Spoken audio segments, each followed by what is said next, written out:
Hey there. So you're gonna hear a cat in the background. I'm out in the garage gym, and so we have like our CrossFit stuff. Sort of in between stages here, where we got some boxes and stuff in here. So I have been. This is just a quick, brief little update video. I have. I had got COVID a little less than a month ago, or right around a month ago, something like that. And like the first time, I didn't get crazy sick from it. Really just 1 or 2 nights of feeling like feverish and stuff like that. But also like the first time, I've been having quite a bit of post-COVID fatigue. First time I had COVID, it took like 4 months to recover from it. I was still doing CrossFit back then. And it was rough, cardio-wise. Strength-wise, I didn't lose a whole bunch, but anything cardio-related, even a brief like Metcon, I would just gas out real bad. So I'm finding something similar now that I'm a runner. If I'm going in an endurance pace, there's not a whole lot of difference. I can feel a bit of fatigue at that rate, and I'm talking, for me, endurance pace is sort of like between a 12 and a 15-minute mile. Maybe primarily, maybe 13 to 15-minute mile. To be more on, just because just in my current state, that is post-COVID. So I'm hoping it's not like a 4-month thing like before. If it is, it is. It's just, it's one of those things, nothing I can do about it. So I am just my plan is to just bump up my volume and keep it at that endurance pace until until the fatigue thing subsides a little bit. So I just recently decided I can't push my if I push it to like a 9 or 10 minute mile pace, I just boom, I hit a wall real fast, and my heart rate is sort of abnormally high in the high moderate to low hard pace wise or RPE wise. So I am just going to, like I said, bump up the volume a bit and keep it at the lower pace. So I am actually just doing a treadmill run today. I did a trail run yesterday, only about 5 miles. Lost a lot in February mileage wise. I had like 135 miles in January, and then February was maybe half that at best. And even up until this week, March has been kind of low. So, because I would try to push a little hard, and then it would bury me for 2 days. So I don't want to keep losing so many running days because of extended fatigue. So I'm going to just bump it up. The weather's getting a little bit more mild here, so outdoor stuff I kept running outdoors all through the winter, but it's always nicer when it's a little bit more temperate. So on the cold days, or if the weather's really bad and I don't need to be outside necessarily, I do the treadmill runs. So, but I'm going to start doing a lot of them with like my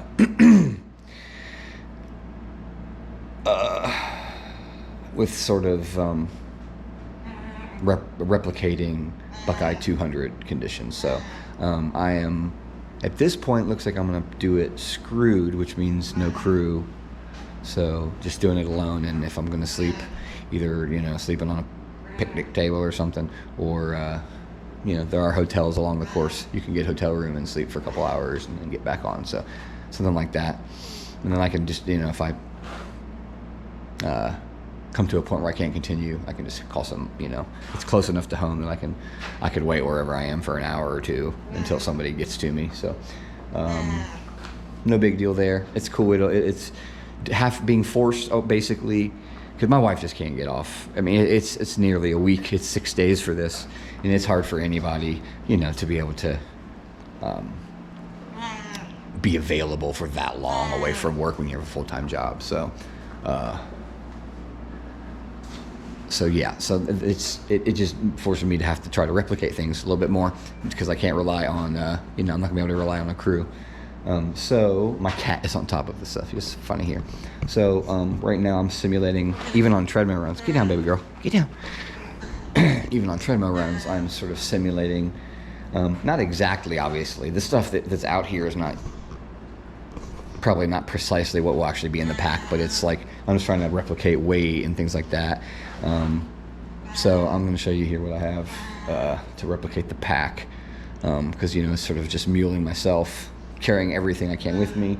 A CrossFit background, I've got a pretty strong base, so I can support a relatively heavy pack and still go at a pretty good rate. So I'm not worried at all about pack weight. It would have to be way heavier than what this pack will be to affect my endurance pace stuff. It just won't have that effect. I've done a lot of miles already with about this weight in it. I just haven't done a video on it. So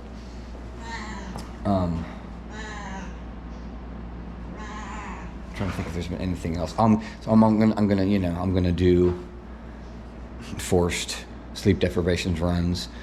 I was going to attempt the 4x4x48 Goggins challenge, and I got 10 miles into it, and my calorie burn was like close to that of when I ran my first 50K. So I was just fatigued after 10 miles. I didn't even get through the third 4-mile run, which that's nothing for me mileage wise. My body was completely fine. So that didn't work out. So I'm gonna attempt it again. I'll probably start with just doing a half 4x4x24, because I haven't even done one overnight like that. I've done some pretty sleep deprived stuff, but not quite of that manner. So I'll do the 4x4x24 at some point in the next month or two. And I'm going to just do stuff where I just make myself stay up all night, and then start running at 4 a.m. or something like that. I just have to do weird little experiments to try to replicate this stuff. And that includes, like I said, the pack. So this is the actual pack I will be using, the Ultimate Direction pack. It's pretty large, but not super weighty. Like you can see, it's pretty thin. But lots of pockets, lots of storage. Honestly, way more storage than I really even need. So what I'm putting in it is a lot of this stuff will probably go with me. Maybe all of it, but maybe not. This is a bag of nutrition stuff. I won't actually have the whole bag. I'll pack different pockets full of some of this stuff. So I've got sleeves here. It is in September. The race is at the end of September. So it definitely will be cool at nights. This is just a little mat, like in case I just want to try to like cat nap on the grass or something like that. It's really light, and it keeps like dust and sand and stuff. It just goes right through it. So that's just like a little lightweight thing. This is an extra rain jacket. I have another rain jacket that I'll actually be wearing. This is a backup jacket. This is a phone holder case, emergency blankets. If it gets really cold at night and I'm, out somewhere and I'm getting cold. This is an extra pair of sunglasses, an extra hat, gaiters. I probably won't need gaiters. These might not end up going out. This is a bib holder. I'm just going to pack all this in the pack for now. Got a couple Columbus Running Company, like buffs. This will definitely be in there. I will keep this lacrosse ball handy so I can have a little bit of recovery stuff on the go. Wipes. This is some KT tape, a toothbrush, and some goat tape. And then I'm going to use these bottles, these smart water bottles, in this vest, or in this